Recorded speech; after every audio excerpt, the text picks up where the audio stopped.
Assalamualaikum warahmatullahi wabarakatuh dan salam sejahtera. Saya Muhammad Zikri dari Studio TV PSS SK Bandar mengalu-alukan tontonan anda ke majlis penyerahan PBD, graduasi prasekolah dan apresiasi kecemerlangan sesi 25 yang berlangsung dari Dewan Ibnu Sina. Majlis pada hari ini menghimpunkan detik sejarah buat murid-murid kita. Bukan sahaja sebagai penghargaan atas usaha, malah sebagai pembakar semangat untuk terus melangkah lebih jauh.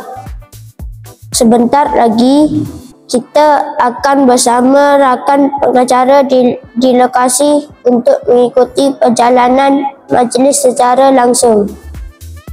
Jadi, terus kekal bersama siaran ini. Untuk itu, marilah kita beralih ke lokasi majlis. Silakan pengacara di Dewan Ibnu Sina.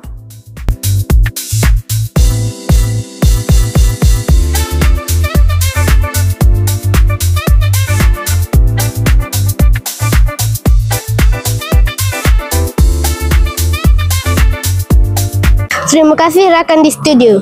Assalamualaikum warahmatullahi wabarakatuh. Salam sejahtera dan salam kecemerlangan. Saya Muhammad Syarifuddin, bertempat di Dewan Ibnu Sina. Inilah dia majlis yang kita nantikan. Majlis penyerahan PBD, graduasi prasekolah dan apresiasi kecemerlangan sesi 2025. Anjuran unit kecemerlangan SK Bandar. Majlis ini diadakan sebagai tanda penghargaan atas usaha gigih murid serta dedikasi para guru yang sentiasa membimbing tanpa jemu. Kita juga meraihkan kejayaan prasekolah yang menamatkan sesi awal pendidikan mereka. Sama-sama kita raihkan dengan penuh rasa syukur dan bangga. Antara objektif majlis ini ialah memberi pengiktirafan kepada murid-murid yang cemerlang dalam akademik dan co-kurikulum, menggalakkan semangat persaingan sihat dan usaha berterusan dalam kalangan murid dan lain-lain lagi. Majlis ini berlangsung pada 7.45 pagi sehingga 12.45 tengah hari.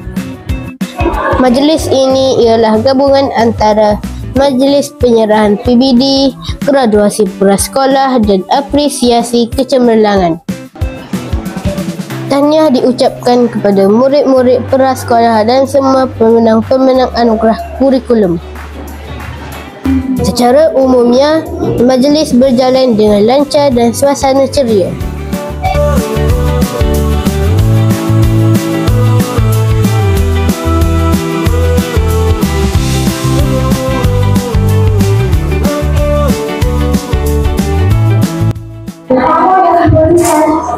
Bersama saya hari ini ialah Muhammad Harun Rizki bin Muhammad.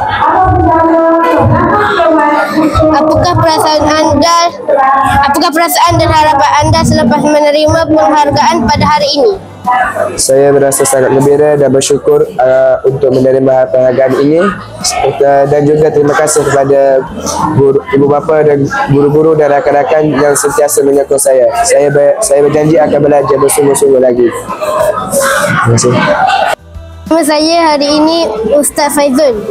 Ustaz, saya ada satu soalan kepada Ustaz. Apakah satu pesan atau nasihat paling penting yang Ustaz ingin tinggalkan kepada murid-murid yang menerima penghargaan pada hari ini? Assalamualaikum warahmatullahi wabarakatuh.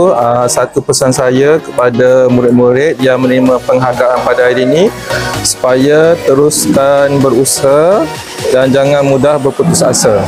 Sekian, terima kasih. Sekian sahaja laporan saya di Dewan Ibnu Sina. Kita kembali ke studio. Terima kasih diucapkan kepada pengacara di lokasi. Semoga kejayaan murid-murid SK Bandar dapat diteruskan dengan lebih cemerlang di tahun hadapan. Sekian, terima kasih.